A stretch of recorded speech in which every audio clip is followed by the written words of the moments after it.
We're there. Welcome back, everybody. Episode 15, Coach Unfiltered. I'm Coach Hart. With me, Mr. Danny. How we doing, sir? Doing good. Yeah? You still weaning off the World Cup stuff?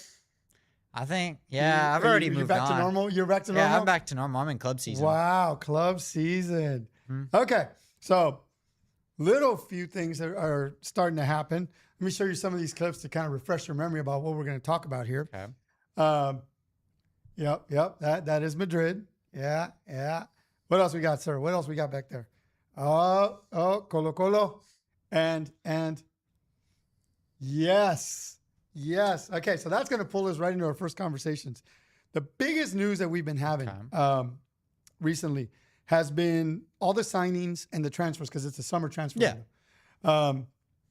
La Liga has like the most attention right now. To me, most of the players that we recognize off the games are making big moves. Yeah. Let's start first. So Real Madrid thought they had a chance at Rodri. And Spanish captain, right? 30 years old. Yeah. He is with Man City, and they were wondering if, is he worth the money? $75 million transfer fee. If I'm buying a vehicle, and this is a human, so I'm going to talk vehicle. If I'm buying a vehicle and the suspension is shot, they've replaced the observers, they have done body work to it. It's not the original. And it's broken down a few times. Okay. Why would I pay full price? Well, I mean, it's been proven that when he is on the field that it changes. Okay. The game does change drastically. It's not the same. Okay. I mean, if you look at it this way, without him on the field, City struggled, versus with him on the field, there was control. Okay. All right. He did really good in the World Cup. Yeah. He had no problems there. His injuries didn't show up. However, so an ACL tear that eventually led to an ankle injury. Yeah. That eventually led to low back surgery. It's all attached. I mean, I've seen it many times as a strength coach. The ACL tears, something else takes over. It'll probably be the ankle and the low back. Once the low back comes in, if the low back does it, the groin does. So you end up with all these injuries. Yep. So look for a groin injury coming up for him at some point. Since they strengthened his back with the surgery, watch for the groin. But anyway, $75 million. Is he really worth it? And so you feel he is. Well, they're also not set in stone at the 75. They want anywhere between 60 and 75. Whoa, hold on. Barcelona came in at the first offer and they offered $50 million for him. Yes. $50 million for kind of a beat up midfielder, but superstar in the World Cup. Yeah. So his ranking's up a little bit. And City said no. Yeah, they denied it. Barca said, okay. They came, I believe it was yesterday or 2 days ago, $65 million. There you go. We'll give you 65 with Rodri with options, No. They haven't posted a new offer yet. So I'm guessing they're going to want full price, all 75. Yeah. Supposedly today they're supposed to give a new offer, I think. And so the way it ties into Madrid, were they ever in the race for him? At the beginning, it seemed like they were. I mean, he originally, it was all set. It looked like he was supposed to go to Madrid. And then suddenly he decided, no, I want Barcelona. Interesting. Do you think Pep Guardiola had a conversation with him? He did have a conversation with him, yeah. But I don't think that that's what made his choice. What do you think made his choice? I think it was honestly just for him. I think he just didn't want to go to Madrid, period. I know he played with a lot of the Barca players at the World Cup. You think that connection really maybe clicked with him? Because I know he clicked well. Yeah, maybe he really liked that. Everybody clicked well. From Cucurella to, Ferran Torres, everybody was clicking and firing on all cylinders there. So maybe he felt like, hey, I like it. I've already had the tryout. Yeah, pretty much. Pretty much, right? I had the tryout, so I should be able to go to Barcelona. So is he worth it, or is it just FOMO for Barcelona? Are they just in fear of missing out for some great thing? They could just wait the year and let his contract expire, and then he's a free agent and avoid the transfer fee. They could, yeah. Is anybody else really going to pick him up? There's a lot of teams that would pick him up. Really? Yeah. Okay. I mean, a player like that, there's no telling. If anyone has an open spot, they'd try it. So it could be FOMO. And FOMO is a powerful tool. Yep. Let's see what happens with that whole thing.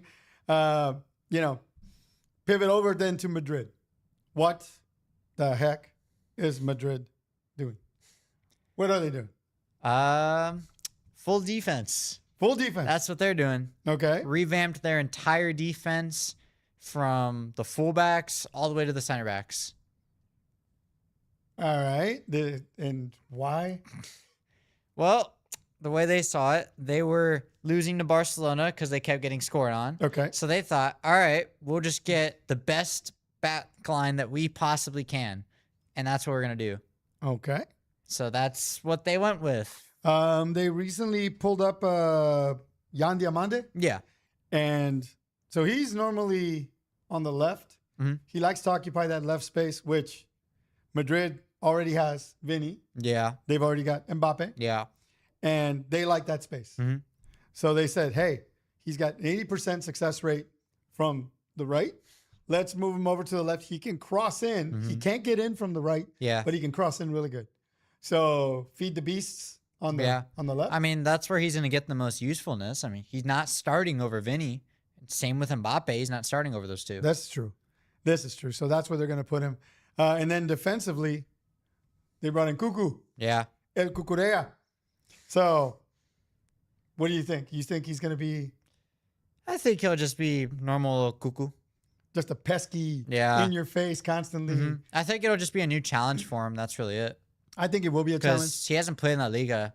He's mostly played in the Prem. La Liga is going to be interesting for Cucu. Mm-hmm. But he is a Spanish player. Yeah. He's grown up in the system. So Mm-hmm. let's see how he does there. This will be a lot of fun to watch. This might actually be easier because I've heard a lot of people trying to argue that the Premier League is harder than La Liga. I've heard that So, many times, right? we'll The see. Premier League is harder. I know the Premier League players and the fans are going to say that league is harder. And La Liga fans are going, this is harder. Yeah. Everyone thinks their own league is harder than the other. I see. Okay. So let's see what happens with that. Okay. Then still Barcelona, back to Barcelona news. The ultimate world player, the great, the only, the unique Ferran Torres. Let's calm down there. Am I getting a red card? He's Okay, unique. I didn't bring my card. He's unique, yeah, but none of that other stuff. None of that other stuff. None of that other stuff. So I remember when there he is. There's the man, the beast. I remember when he scored his goal. Mm-hmm. I believe it was one of your brothers. Looks at him and goes, "Oh no, not him." And I said, "Why? What's the problem?" Now he's gonna think that he's the greatest player in the of all world, time, yeah. and he's gonna say, "Blah blah blah." Okay, I got that. But if you're having a conversation with Ferran Torres, Mm-hmm. and you look at him and go, "Ferran Torres, you've never been a world-class player." If I'm Ferran Torres, Danny, I scored the winner in the World Cup. What have you done? I mean, at that point, I'd look at him and I'd be like, do it everywhere else then. World Cup. Do it everywhere else. World Tournament. Do The it everywhere winner, else. The winner. He's been proven he can't do anything else when it comes to club play. In international, yeah, his only goal, it was the winner, yeah. Oh my gosh. But what did he do for the rest of the tournament, and what does he do for club at all? It's like he's not even there. He's a spectator. That's what he is. And it was interesting because up until that point, their big goal scorer was Oyarzabal. Yeah. Right? That was him. Mm-hmm. And we were like, Oyarzabal, where is he? Yeah. Where is he? Ferran Torres. I'm like, okay. Mm-hmm. But if you're playing under the system, Mhm. right, they pulled the lines all the way back, popped it back Mhm. into the one guy that was open, and to his credit, he volleyed that thing into the net. Which I'm just going to add, he did almost miss. He did almost. That ball was going but he straight did up. it, but he did it. It hit the top of the net. If he That- hit that just a little It lower. looked really good. Now, your brothers, one of them, I believe, played in a national championship. Mhm. And I remember he scored the winning goal just like that. Passed it back to him, Yeah. and he popped it straight up. And his first words, his reaction was like, I scored it? I scored, yes. Then he went around and celebrated. But the first reaction's like, and the after reaction's like, Yeah. I meant to do that. Look at me. But first he was like, no way. Yeah. Well, you got to play it off. You got to play it off. Mhm. Which was probably that first run he made to kick the flag. Like, oh, The celebration. Yeah. But, World Cup goal. That's what he's got in his back pocket. And that seems to be opening doors to PSG. They want him. What's the fee on him? What do they want? 70. 70? Yeah. Good Lord. Or it's either 60 or 70. I can't remember. Okay. Mm-hmm. 65. Yeah. 65. Okay. And Barca's trying to sell him for 65. If they can pull 70, then they can get the money to get Rodri. I think it's pretty much done. I think he's getting ready to fly over there. Oh, they're done? Yeah, he's not in training at all because he's getting ready for flight. He's not. It's done. So they're getting ready. He's ready they're to getting go. rid of him. Yeah. It's a done He's deal. not even at training at Barca anymore. So that 65, 70. So what was it finally? I didn't see that. But let's say it was. I think it came out to 70. If it comes out to 70, then they can offer the 70 for Rodri. And hopefully Man City takes it. Unless they want to go 75, then they lose $5 million. For PSG, that's pretty much nothing. They're known for spending on big players, so he goes in as their 9? No, he'd probably just be the sub. Because originally it was Dembele, and then to go in for him would be Gonçalo Ramos. Okay. Now it would be Dembele, and then the sub for him would be Ferran. Okay. A lot of the players on the French national team were from PSG, were they not? Yeah. Yeah. Mm-hmm. So Doué. Yeah, Doué, Barcola, Mbappe, and Powerful team. Mm-hmm. I would have thought they would have done more, but they did fantastic in that third place match. I think it's mostly a French and a Portuguese team. Okay. All right. So let's see what happens with Ferran Torres now that he's going to go to PSG. Will it be worth the money to him? I'm sure it is. Yeah. Why is he leaving Barcelona, by the way? Is it because he never got any play there? Is it ego? Just straight up ego.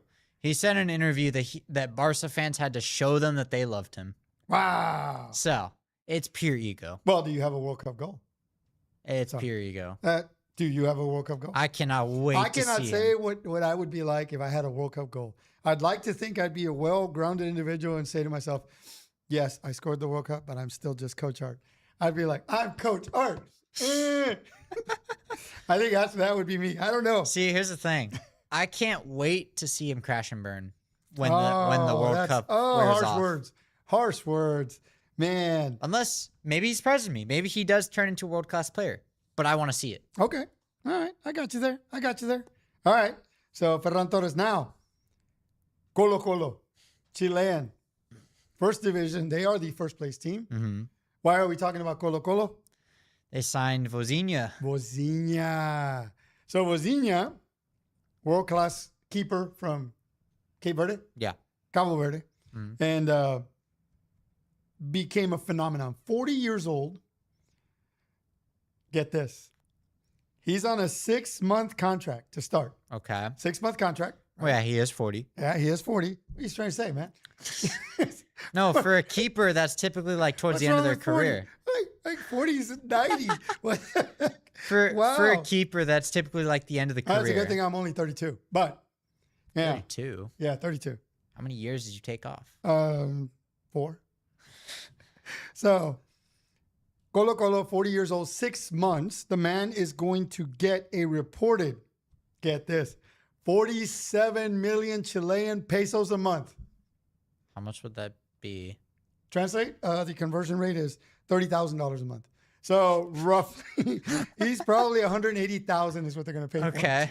200,000? Yeah. Over 6 months. But 47 million Chilean pesos sounds better. You said 47 million. I'm like, oh, wow. Right. But then you're like, oh, Chilean pesos. Oh. Oh, yeah. The inflation there's a little out of control. But, I'm sure the conversion, I don't know what the conversion is to Cabo. That might turn out pretty well. Maybe. But yeah, 47 million Chilean pesos, which translates somewhere between 25 and 30,000 a month. That brings it to about 200,000 for the 6 months. Mm-hmm. They have the option to extend him for 18. I feel like he should get a little more. I mean, he is the only man that managed to stop Messi. Yeah, but he went to Colo Colo. Yeah. He didn't go to like one of the biggest clubs. Mm-hmm. For whatever reason, he ended up in that league. Yeah. Hey, nothing bad there. They produced some awesome players. Mm-hmm. Alexis Sanchez being one of the biggest out there. Yeah. I didn't know that. Oh, yeah. He is a master. Every time I remember to this day, Mexico playing Chile back in the day. Yeah. And Alexis Sanchez leading that charge, they outran them. They outgunned Mexico, outperformed. Alexis Sanchez never stopped moving. I forgot that Chile actually used to be a team. Beast. And he was the one that carried them, really. But they produced some really good players over the years. And again, they're not a world power, but you're dealing with, good money. Yeah. For someone that came from working as a bus driver, an electrician, and then playing after hours for a club. Yeah. Right? Basically going to, some indoor league and playing. Yeah. And eventually going to this. That's life-changing. Yeah, money. that's pretty good. Unless he parties it away. Well, I know he is like a national hero when he went back home. Nice. He walks the streets and there's literally people swarming him. So he won't be starting yet. Currently, Colo-Colo sits in first place for the Chilean league. They are working on his conditioning. Okay. They're trying to get him up to speed and get him ready to perform because apparently he didn't do anything after the World Cup. Shocker. Weird. He just sat at home and partied and I mean, what'd you expect him to do? get ready for the next thing. He made it big time. I mean, he's going to relax. Oh, my God. So then that's it. He's made the big time. He has to relax. That's done? Yeah, pretty Wow. much. Wow. Okay. So, big news there. USA, Mexico. Okay. Back in the news, which is crazy. The U.S. men's national team, U20 versus the Mexico U20 CONCACAF championship. Yeah. Right? Guess what the final score was? 1-1. 1-1. 1-1 and then penalties. 1-1 in penalties. Wow. You're good. Now, 2-0 Mexico winning. Really? Again, no goal opportunities for the U.S. The closest thing they got was all the way into the penalty area. Took a shot. The defender slid and blocked it. That was really about as close as they got. Man. A couple of bangers over the bar. Nothing in. Okay. Mexico, however, attacking that goal. Yeah. Constantly, consistently. We go back to the question. Okay. What are we not developing correctly in our U.S. teams? What are we missing?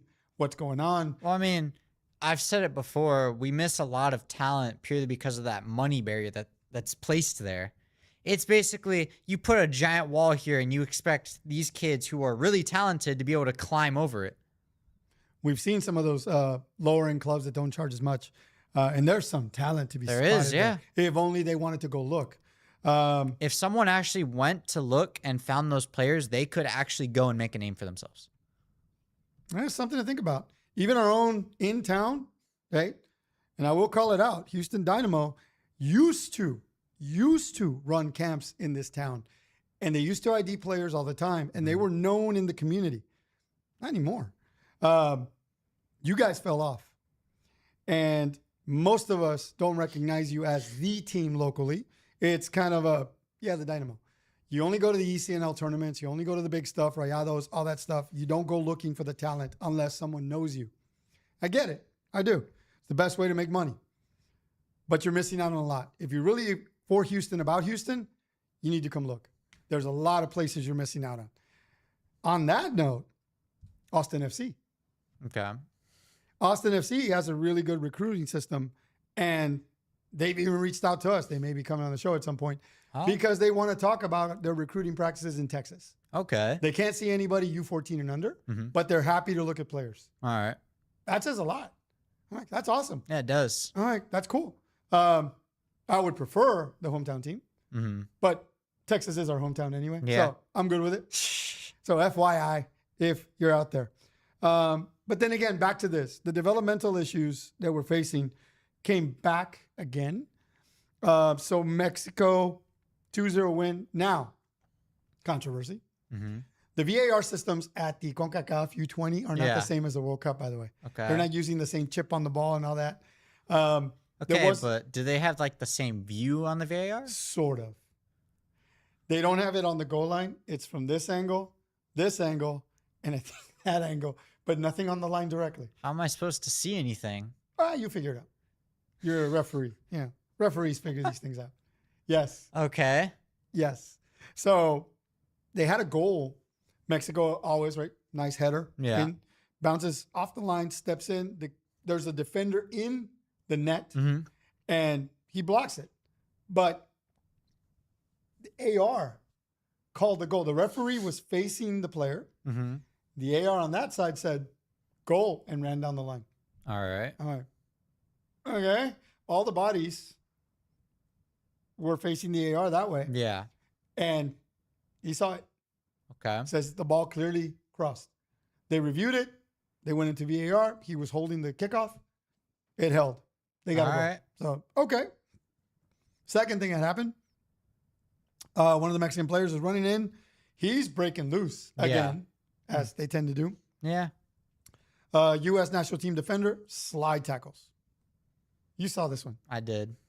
Gave him a yellow. Okay. I would have left it there. Okay. Apparently, they went back and reviewed it VAR and said, none of this needs to be looked at. He went back in to look at it, and it turns out they changed it to a red. Their call, or at least the explanation, then we'll go back to your part. The explanation was the intent. Mm-hmm. He looked like he was trying to hurt him. No, he didn't. Go. Okay. Tell it, man. Tell it. Tell us the truth. What happened there? All right. If you look at the play going in, if he really did want to hurt him, he would have come in at a farther angle and he would have come in studs up. Studs like up. this. Right. He came in, studs down, went clear in, straight across for the ball. There was no attempt at the player. There was just ball. That's what he was going for. Now, what happened was, before he was even touched, the Mexican player, jumps over him and falls. But he times it so well that from behind, it looks like he just gets taken out. Right. Yep. There was not a red, though. So, yep. At worst, if you're a referee and you miss that call from distance, throw a yellow up, give a It should be a kick. yellow. It shouldn't have been a red for the USA defender. It should have been a yellow for diving. I think so. You think yellow for diving? I think I don't think I could have seen that from the run. From behind the player, I think it would have looked like a takeout. And I would have at least given the yellow, but I wouldn't have gone red. Because I feel like if you're looking straight at the play, I feel like you would have seen him jump and then the tackle. Tough call. Because you're right behind. You would see the we jump would have first. we would have to be on the field to make that call. From the angle they gave us for the TV angle, when you look at it, you're looking at what's clearly a jump over. Yeah. And then maybe a touch at the bottom cleat, and he goes, ow, and he did the flip. Kind of like Enzo and Kubarsi, right? But that was actually contact. Yeah, that was. This one, there was not really any contact. There But was anyway, nothing. red card, U.S. players out. They're down a man. And now they're frustrated. Yeah. So towards the end, at minute 89, another one of the American defenders loses his mind, takes an elbow, jams it into the Mexican player. Yeah. Draws only a yellow, even though that could have been violent conduct at that point. Draws only a yellow, and he lets it go, I think, because it was the end of the match. Just blew the whistle. That's it. Yeah. So 2-0, the Mexican U20 national team wins a CONCACAF championship. That means they go to the Olympic Games. They've qualified. Okay. The U.S. was already qualified because we're the host nation Yeah. for the 28 Olympics. Okay. But Mexico is now qualified to play. So there's the fun in that. So once again, the developmental ugliness rears its head. I didn't see a lot of play from us. We need to do something. I know there's plans in place already and not quite there yet, but something's got to happen. We've got to change. We've got to give the U.S. team an identity. And it's not just the U20, it's the senior team as well. Senior team. Yeah. Yep. Well, they go up from there. Right. So I don't know, man. Let's see what happens with all that. All right. So last big world news, Mr. Infantino. Infantino is back in the news. There he is, our buddy, our pal. Johnny Infantino. All right. So if you don't know, right, he got into a lot of trouble for a few things. Okay. The main thing that's in the news right now is he was trying to sell shares to a private investment firm to run the tournament, All right. the World Cup. Yeah. This after he produced almost $15 billion in revenue for FIFA. Okay, that's good. Good numbers. Yeah. Right? The problem is the way he sees it is it's difficult to organize tournaments. Okay. Right? You might end up by yourself out there painting fields at midnight. That sort of thing. Well, it's not exactly easy to organize. A tournament. Exactly. Plus, all these fields have to be done. Yeah. You have to talk to people, and so it costs money. The way he sees it, or the way it was put to him, I don't know if it was him, Okay. but saying, look, why don't you let us run the tournament? We'll give you the money up front to pay the federations. Yeah. There's the money. And then we'll make it up on the back end. All right. The problem people have with this, the perception is that whoever runs the tournament is going to decide the venues from now on. So if you're an investor in the tournament, Okay. would you put the tournament in, say, oh, I don't know, Qatar or Yeah. Africa again? Yeah. Would you think you made? In Africa. Oh, that was great. If I compare those two, popularity wise, which one do you remember more? Oh, you remember the 2010? It's fantastic. Exactly. It was That's that what excitement. everyone focuses on. Right. The passion, the culture, all that. Right. That's what everyone was interested by. Okay. There was a lot of people that didn't like this World Cup because it was so expensive. There was seats going for upwards of 30,000. Yep.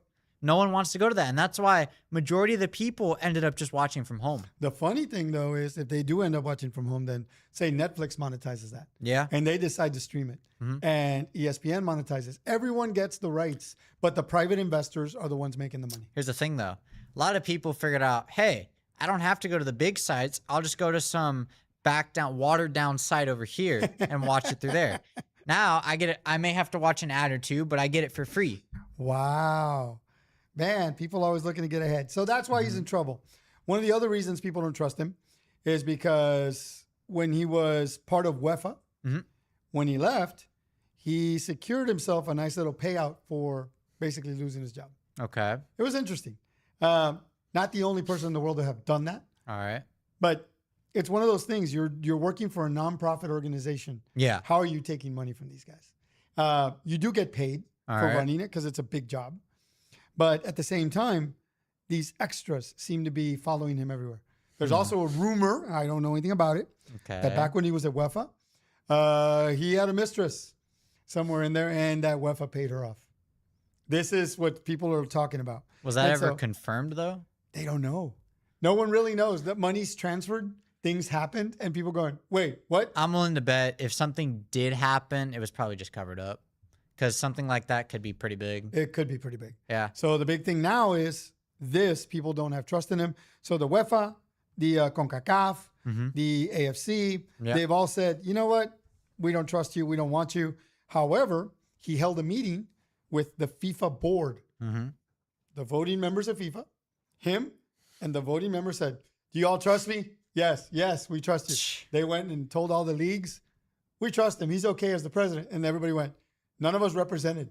Yeah. You didn't have any of us in that vote. He had I the need FIFA to. board, It was yeah. only an executive board. So the executive board likes me. Yeah.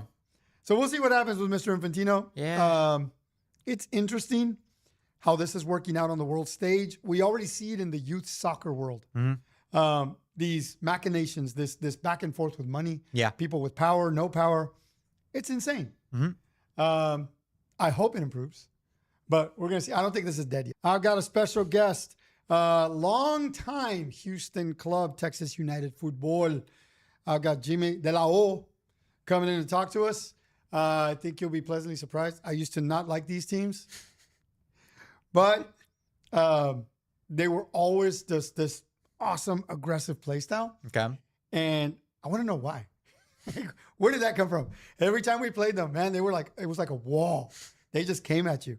But part of our history here in town, they've been out of Bear Creek Park at least 20 years that I remember. Oh, wow. So it's been a while.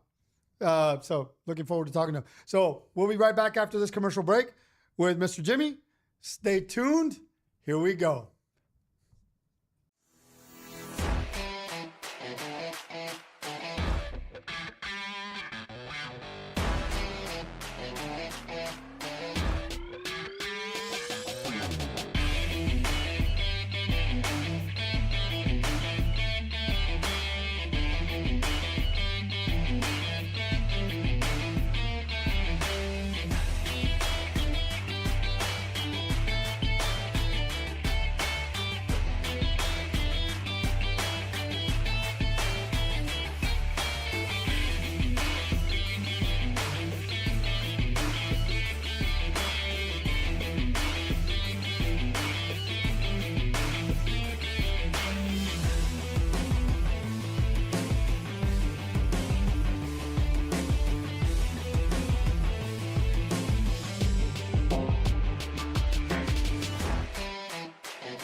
Ready.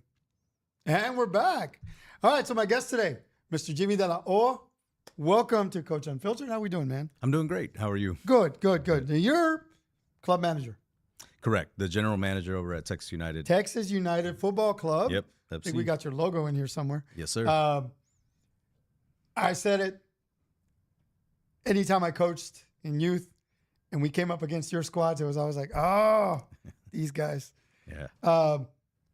I have to say, at the time, against you guys, we were facing you. You guys are fire. Those kids come in aggressive. They come in with an attitude. Yeah. They come in to play. Yeah. And I was like, where do you guys pick this up? Where does that happen? Tell me a little bit about the club itself, just the attitude of the club. Yeah. So the club was formed back in 2008, 2009 era. And it was two clubs that became one pretty much from the pressure of the county saying, hey, we need y'all to become one. Okay. And so it was Bear Creek Soccer United and West Side, which became Texas United FC. Yeah. So, we've been there since then. Again, those clubs have been there from far before, which was the root of Texas United. So really, I mean, it's been there since the 80s, Wow. Yeah, it's but yeah, the Texas United fire mentality, that's always been there. Bear Creek, I've always said this, if you're a baller in Houston, you played at Bear Creek at some point. You played at Bear Creek at some point, You know what I mean? Yes. And so, we've had many legends, guys like Glenn Davis, Arturo Alvarez, those types of folks, Carlos Lessa and those guys that were kind of at the very beginning of, forming what was Texas United, that mentality, right? That great soccer. So it's uniquely positioned, right? We've got the West Houston area, right before Katy. So we've got Katy, Cypress, West Houston, That's like a soccer. Yeah. You've got Spring Branch, Katy ISD, and then Cy-Fair ISD. And it all kind of merges along with obviously your privates and everything like that. All right. That makes a lot of sense. You're from Houston. I am. I'm a local kid. Yeah, local kid. Grew up having my birthday parties at Bear Creek and everything like that. Anytime we got together with friends and family, we started there usually, and then ended somewhere else when the sun went down. Ended somewhere else when the sun went down. Yeah. How did you get started with Texas United? I think like many of us, as a parent, we wanted our kids to play a sport, and soccer is just one of the best sports. It's a beautiful game, right? All you need is a ball and a pitch, and so. That was how we got in, and then little by little there was, coaches running behind. Can somebody help and stay? We were always there early. Yeah, sure. You want to be an assistant? Volunteer guy. The volunteer. Yeah. Here's how it works. Read that. Yeah. And luckily I got pushed into doing the coaching education, and that, kind of catapulted us into, higher positions of need. So, okay. Yeah. All right. Very cool. So you've been coaching there for what? Since 15 years at least? Yeah. Oh, yeah. 15 years. Yeah, easily. I was always impressed with your programs. You guys used to run a summer league. Mm-hmm. No other club in town was running those. And I remember that. And I remember it came up one day. I saw it on the internet. I was like, whoa. And I signed up my kids. Like, we put a team together and said, let's go play. Yeah. And so we're out there in the summer heat. Yeah. You're playing at 3:00 in the afternoon, going, oh my god. Yeah. In the Dust Bowl that was Bear Creek at the time. Yeah. And those were a lot of fun. And then, I lost track of Texas United. Seemed to disappear for a little bit. Yeah. So you were with them for a while in the coaching staff. Correct. So as you guys know, Bear Creek sits on a reservoir, the biggest in Houston. Post Harvey was very, very difficult to deal with. We're still in a sense recovering from that. We've had to kind of redo where we're at, what we're doing, and take a different approach from, keeping our same roots and culture and identity, but then, kind of restructuring some aspects of the club and the programming and how we're going to go about it. Okay. Harvey was a huge hit. Wow. There was 8 feet of water in that park. I remember. Tree lines and posts, light posts. You could see the line of how far up. I remember. All 'Cause equipment even afterwards, lost. You drive past on clay. Yeah. And you just see. Yeah. The water there. Yeah. Marsh and water. And Yep. yeah. Okay. It's amazing how quick nature can just kind of take back something that's theirs. Oh yeah, you know. you don't realize it. Yeah, that's the park. Oh my God, we got to worry about this. We got to worry. Yeah. Boom, it's gone. Yeah. Oh. Yeah. Oh. Then we're contacting churches and hospitals. Hey, where can we practice? Indoor facilities, you know, all the such. Okay, that makes sense. You've been with the club this whole time? The whole time. I took a break in 2021. I finished up with the teams that we were coaching, and we had an awesome group. Almost the majority of all those players got college offers, and Nice. and we were a couple of volunteer coaches. There was 3 of us, and all of our guys offered, and we just did what the big clubs did. You know, we took them to showcases. We gave them the information for ID camps. You know, I would, hey, I'm going to this ID camp with my son. I got room for 4 more. And then go. Yeah, and then like, let's go. That's Who's the way up? it works. You know? Yes, that's the way it And works. so with that and with doing what those guys were doing, we were able to get everyone offers. And we're very, very proud of those efforts. Should be. That's what we were all doing back then. Yeah. You were pulling kids together and then just taking them to tournaments, taking them to IDs, taking them wherever you could, Yep. trying to get them those opportunities to help them out any way you could. Nowadays, right, clubs just take them to the big national tournaments, and that's part of your fees. Right. We had to fundraise. Yeah. You had to fundraise. Yeah. Oh my Lord, trying to get these kids. We never made it to the Disney. Yeah. We wanted to. Yeah. And we got an every opportunity year, to do that. Every year we'd be like, come on, we can do it. We can do it. Yeah. And we'd start looking at the finances. And no. Yeah. There was like It's- half the family said no. It's difficult. It's difficult. And then, you had to get creative. You always had to get, all right, what do we want to do? What is the goal? And then how do we achieve it? And there's going to be bumps, and there's going to be things that, is going to deter you and say, well, no, we just can't. Or, well, what else can we do then? All right, yeah, fundraising one. But then, yeah, I've had families that, oh, I'm sorry, we just can't go. Yep. Okay, well, look, coach, we can take a couple extra, and then if we set them up, in a room, and then we're taping the door and taking phones, and are you comfortable? Can we do that? And luckily, all of those situations, we never had any negative. Fantastic. Those folks were excited to be there. Those kids were excited to be there. Nice. And they deserve the opportunity, like anyone else, to go and do that, even if maybe their parents weren't able to go, or anything like that. So That's cool. Yeah. That's cool.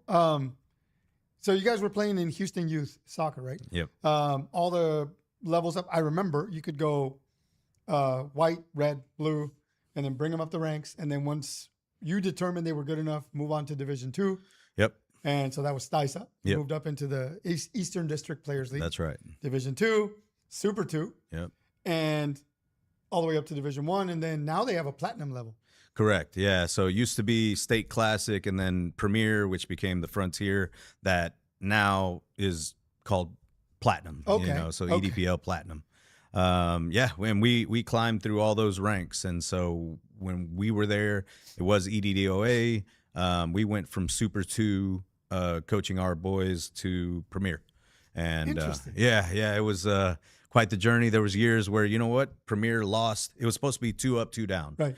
and then there was some where once you started getting to that junior high school, teams started to drop off. Yes. And so it was like, well, an extra team dropped off.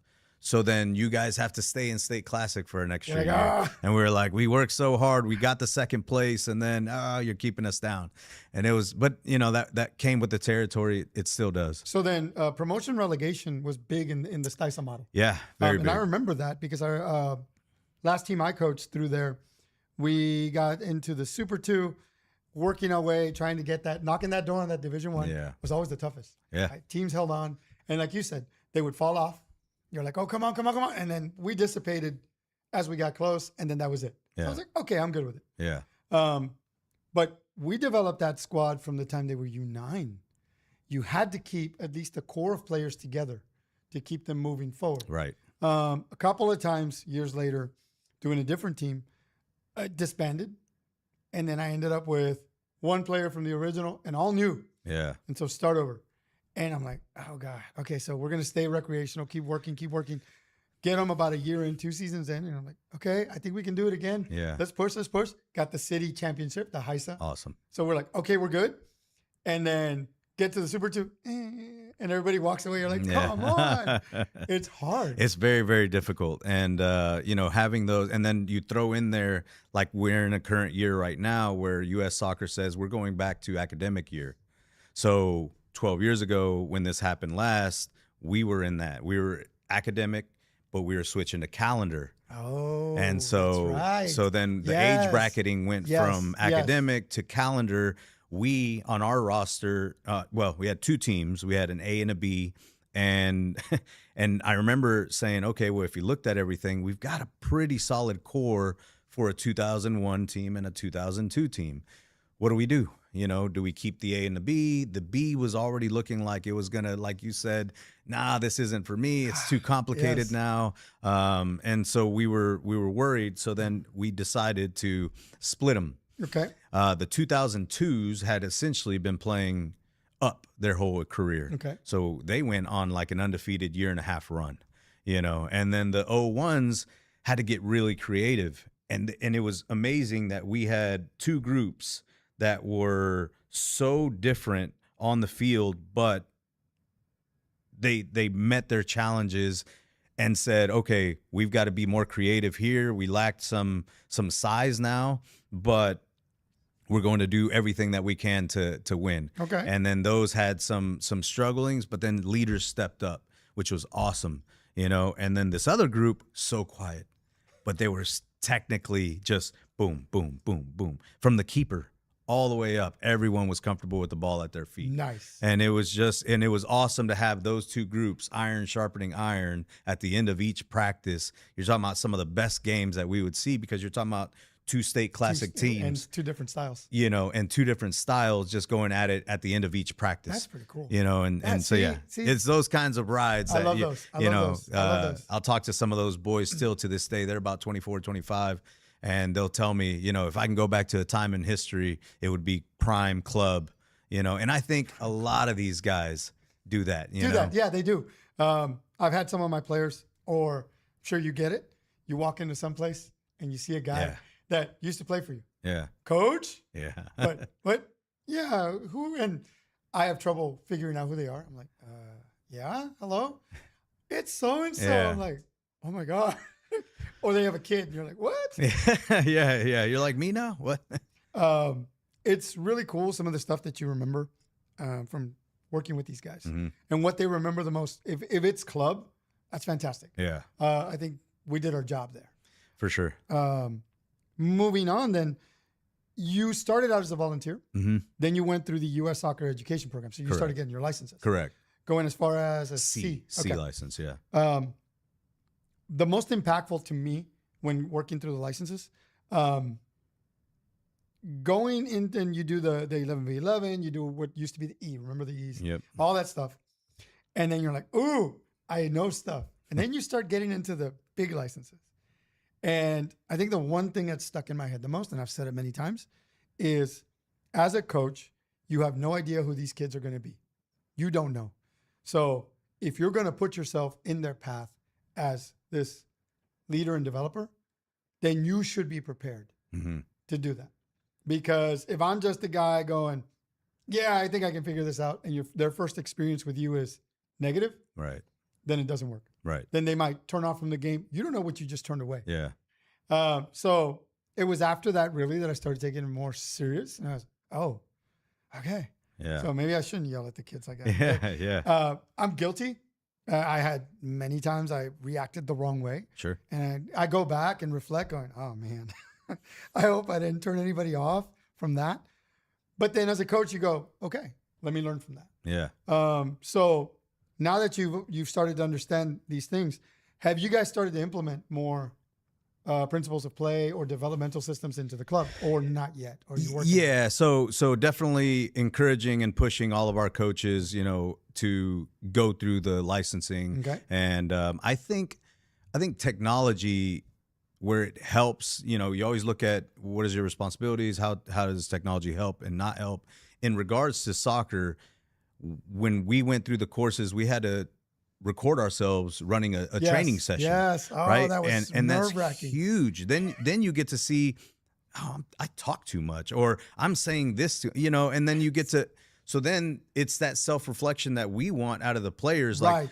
I'm telling you on the field, stop turning into the players. Stop, driving the ball into pressure, Yes. Yes. and then we see what our faults are, Uh-huh. and we all have them, right? Yes. And so it's that constant wanting to be better and having a higher expectation for ourselves, for what we're doing. Like you said, it's a huge responsibility to be part of these players' paths. Yes. I never come to say, yeah, I did this or I did this for this player. No, I was a part of that player's journey. That's exactly how it works. And Yeah. we had an awesome team Yep. that believed that. Yep. And so soccer is a team sport, coaching is a team sport. When you've got coaches that believe, hey, we can do this together, Yes. we can help each other out together, Then not it just goes. and this is my team, this is, Jimmy FC. Oh, Like, my that's God. insane. Jimmy Like, FC. that's not going to get it done. And so listening to some of those things and learning from them, and then saying, okay, how can we do this? I understand what I want to do, but how can I do it better? And so starting with ourselves, having the higher expectation of myself to get back. U.S. Soccer is going to always say, let's get back to the session, right? Setup. Yes. It Setup. starts with It starts setup. with the setup. Yeah. And that's the crazy thing. Yeah. Yeah. And I think those types of things is what can help, is figuring out, all right, do you hear yourself? Are they reacting to what you're saying? No. Okay, let's take a different approach. Are you using common language? Yeah. Words that everybody understands. Yeah. That, I think, is the hardest part. So then, as you're trying to implement all this with coaches, right? What is your biggest challenge? Do you get pushback? Do you get, I'll do it my way? Or I've been doing this for 50 years. So, yeah, great question. I think that one of the biggest things was we were in a position where the whole thing was, pretty much at the bottom. Okay. So when we got there, it was able to say, okay, we've kind of got a blank canvas once we get the field, once we got grass back on the fields, and then once we fix this, some of the internal, financing structure and all that, we can kind of push this thing where we want it to go. And so then it's figuring out what's most important. Well, the foundation of any club is going to be in its youth and development. And so figuring out that development was going to be key. And then that starts with the same type of coach. Okay, we need to have coaches that want to develop players and do that from ground up. And so that's kind of what the focus is, and then revamping our programming to show that, but having Bear Creek be a hub for many facets of that. Okay. So on the referee side, right, there was a shortage. We spoke with U.S. Soccer, their referee systems, and said, hey, what can we do? You guys run a lot of clinics. Yeah, and we're doing it 8 Yeah. months, I think 6 to 8 months out of the year. I notice it's always at Bear Creek. Yeah. I'm like, okay. Yeah. So knowing that we've got one of those prime central locations, now we're starting to do That's the key right there. the coaching education side. Oh, really? We're Nice. we're gonna implement where we can do and credit Stysa and U.S. Soccer and them saying, okay, because I'm raising my hand. Hey, we're here. ODP. We wanna be part of it, What right. can we do? Right. Coaching education. What can we do? Referees, because soccer is a community. It is. It's not just that top of the triangle, the elite, the best teams. It's Okay. you have to have the referees to have the Yes. game. Yes, you do. And Yes, you do. and everyone says, well, we want top quality referees. Okay, well, we need to get them in We the need door. more. And so what we're trying to do is become an inclusive space for all people wanting to get involved with soccer.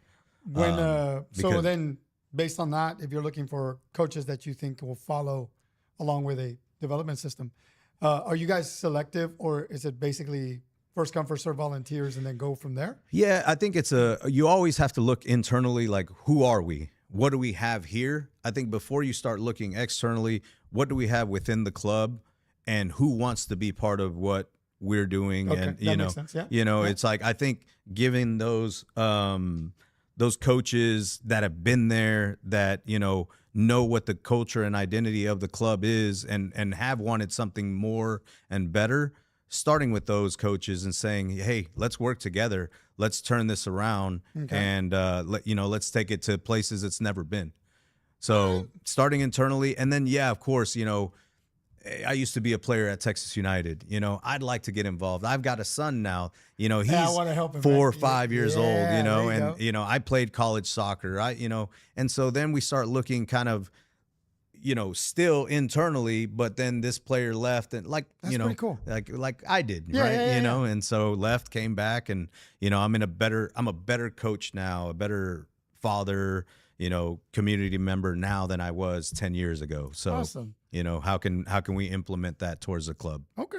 What are the highest level teams you guys currently have at your club? Yeah, we've got national level teams. Yeah, So you guys do um, ECNL or you still do EDDOA? no, unfortunately, so that is we're going to be N1, which is the new National League One. Okay. And that is where Stisa is working with US Club, and they are US Club is facilitating this new league, and so Okay.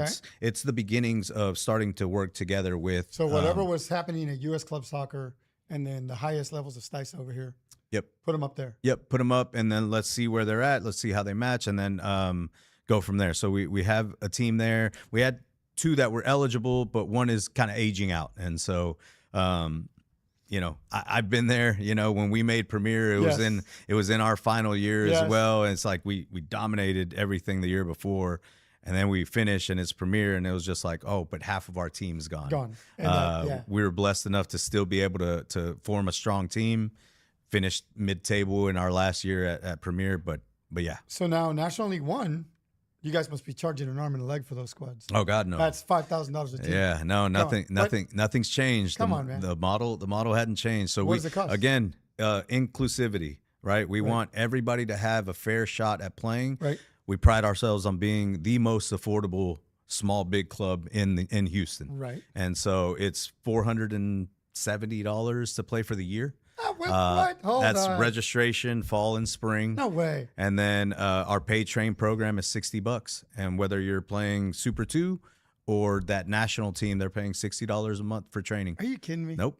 And these are, with professional trainers, licensed trainers and stuff like that. And Come on, man. $3,000. no, yeah, we there's another way. There's another way. There's ways to get it done. What we do is we'll take the revenue that we're getting from a tournament, renting out the fields to some of the adult leagues Right. and stuff like that, and then invest it right back into the club and That's its awesome. members, and be able to offset some of those heavy costs from leagues awesome, man. and Wow. stuff like that. Yeah. So So it's still only about $450. That's it.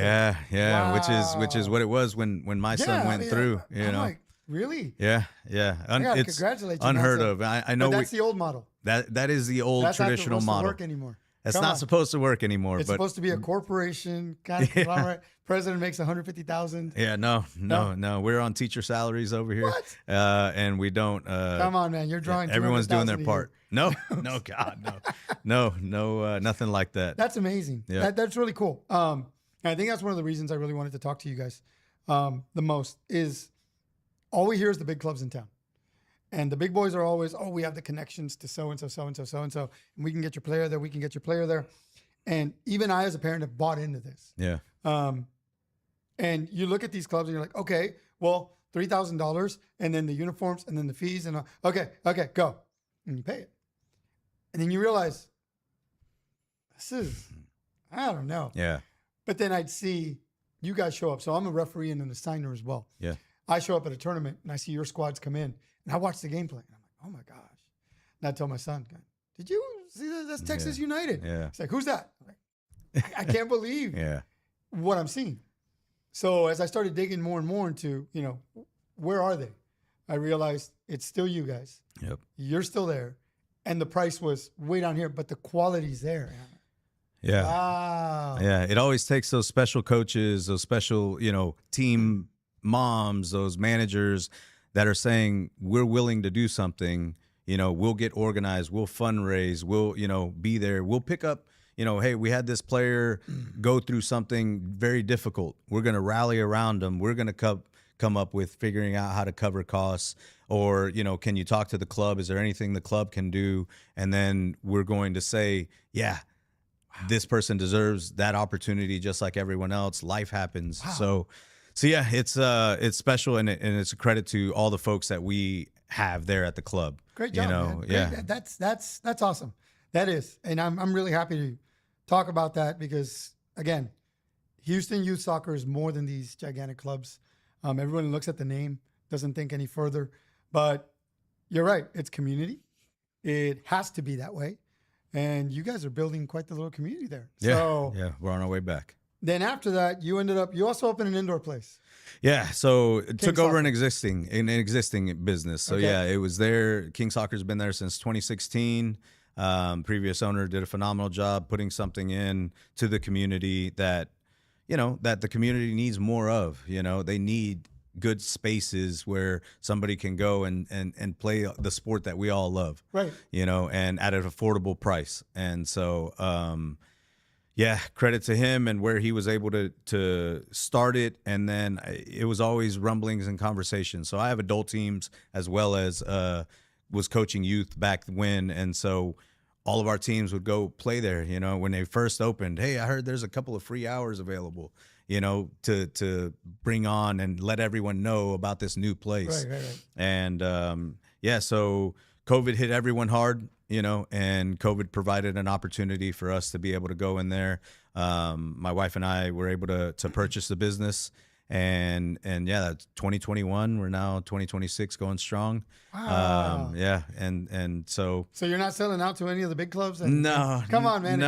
Exclusive contract. They'll pay for the whole year. Yeah, but it's when you do that, then you're leaving out. You're helping one, but you're leaving out 7, 8, Yes, 10, yes, and so it's a first come, first serve. It's a, hey, who is organized enough to say, oh, hey, well, I know King's there, and we do. And we've got folks that, it's not just Texas United. I mean, we've got everyone. We've got Texas United, the big clubs, Houstonians. We've got everyone that comes and does it. And we've got our folks that just come. This is how they relieve stress every week. That's awesome. They get together with their old buddies from high school. They get, and Yes, they're in they their do. 20s and their Yes, they do, 30s. yeah. And they're just like, I'd rather go spend $10 here at this place each, and then relieve some stress this way, run it out, hang out. Hey, we'll see you next week. Thank you. And I'm always like, Yeah, hey, Art, yeah. how's the knee? Oh, doing okay, great. And it's just, it's community. That's It's community. Everybody knows your name. Yeah. At the soccer place, everybody knows your name. Yeah. Cheers. The cool thing about it, and I told you this, is yes, there's spaces available, but let's say one of the soccer places has a retail space and they're only dedicated to a certain club, a certain type, and those are booked. Yeah. But if you want to go to one of their public camps, you can. Right. I'm like, wait, I can only go to the big money makers. I can't just play. Yeah. I'm like, well, that stinks. Out there, I saw him out in Katy. There's no place like this. Okay. There's open fields, right? Katy, ISC, KIC out there. Uh-huh. They have fields. You can rent them, but they're outdoor, Right. which is fine. Great. We'll go play there. But and I know, weather in Houston, Yeah. heat, Yep. people want to go in. They want to go indoors. They want to Right. do something smaller fields, inside, in and out, quick. And there's no place like that. Futsal, Upper 90 had one, but they're beholden to HTX. Okay. So It's come on, difficult. man. Difficult. Yeah, I think so it is expensive to Yes, it is. run these things, have these things. There's always something that's breaking. Always you have to have a team, you have to have a maintenance person, you have to have cleaners, there is things that need to be done I got to lots of sons. to facilitate these places. But it starts with a want, somebody Okay. like you recognizes a need, Katie needs something like this. Okay, what can we do? And then the beauty of business is everyone is able to run it how they see fit. Yep. So I'll never say, well, they're doing what they think is best for their business. And that's where it's at. There's many other things that I can be doing to better, my business and offer more for the community. Of course. But I've got a family, I've got kids, I've got, other places that I'm Right, needed. right. And so I'm not always able to provide, and I'm not going to start something and not commit to it Exactly. 100%. Exactly. So yeah. But yeah, if anybody's out there and they want to do something like that, I'm happy to share information. I think it would be, there's been great people that have shared information with me, and that's Pay it forward. you got to pay it forward. That's Okay. got me in the position that I'm All in. right. So Well- happy to. we just had a great discussion with Jimmy De La O. Thank you for coming in. Hey, man, Thank you for I really sharing appreciate you. about Texas United. I'm really impressed with what you've done there. Price-wise, the community you're building. I don't think that's as noticed by the soccer community because all we see are the big clubs, right? All you see are the big names out there. And, oh, I'm playing for Barcelona. Oh, I'm playing for SG1. Oh, I'm playing for this. Right. But you guys have been in the back all this time. I've watched it. I still see it. Yeah. So congratulations. Good job. Thank you. I know it's been tough. Yeah. And thank you for coming in. Yeah. Love to have you back again. Guys, check out his indoor facility. It's King Soccer. You're off of 529. Yep. South And Cypress, 529 Greenhouse. you're right in the middle of like soccer central. There are so many people there. One of my own students would go there constantly. Yeah. Melanie, she would always tell me, oh, I go to an indoor place, go to an indoor place. Then it turns out, and this is funny, we're all connected somehow. Sure. Like Melanie, Robert, Houstonians, you, Yeah. we're like, Yeah. whoa. And so I'm like, okay, here's our community. Yeah. It's just, we don't realize it till we turn around and look at each other going, oh, it's you. Yeah, Yeah. exactly. So- Yeah, and then, thank you for doing this kind of stuff because then that allows us to connect with some of those folks. And it was just like, oh yeah, Mel's great. She has been playing in our summer league the last 4 years, Yes, right? she has. And phenomenal player, and then going to represent us well whenever she's going and doing her thing at the next level. That's going to be awesome. We'll all be here cheering for her and Put her picture up there. Yeah, and saying, she used to be here. well, no, I mean, we just had the pleasure of having her play in there. You We were got part to, of the journey. yeah, Right. part of the Yeah, journey. exactly. That's it, And same thing. Credit to all the Texas United people that are working hard, making it. We're nothing without all of each other, and Cool. so for Very sure, cool. appreciate you, showcasing that. Thank you. It's a lot of fun, and we enjoy doing it. So, guys, thank you for being here once again. Episode 15 is now wrapped up. Thank you to Jimmy DeLau for coming in. We will have more for you next week. Got some ideas of some people I need to attack, interview, stuff like that. So thank you once again. All right, next week, more guests, more soccer, more stuff. Are you ready? Let's go. We'll see you next time. Bye-bye. Yeah, man. This is awesome. I'm glad you're here. That was great. That was great.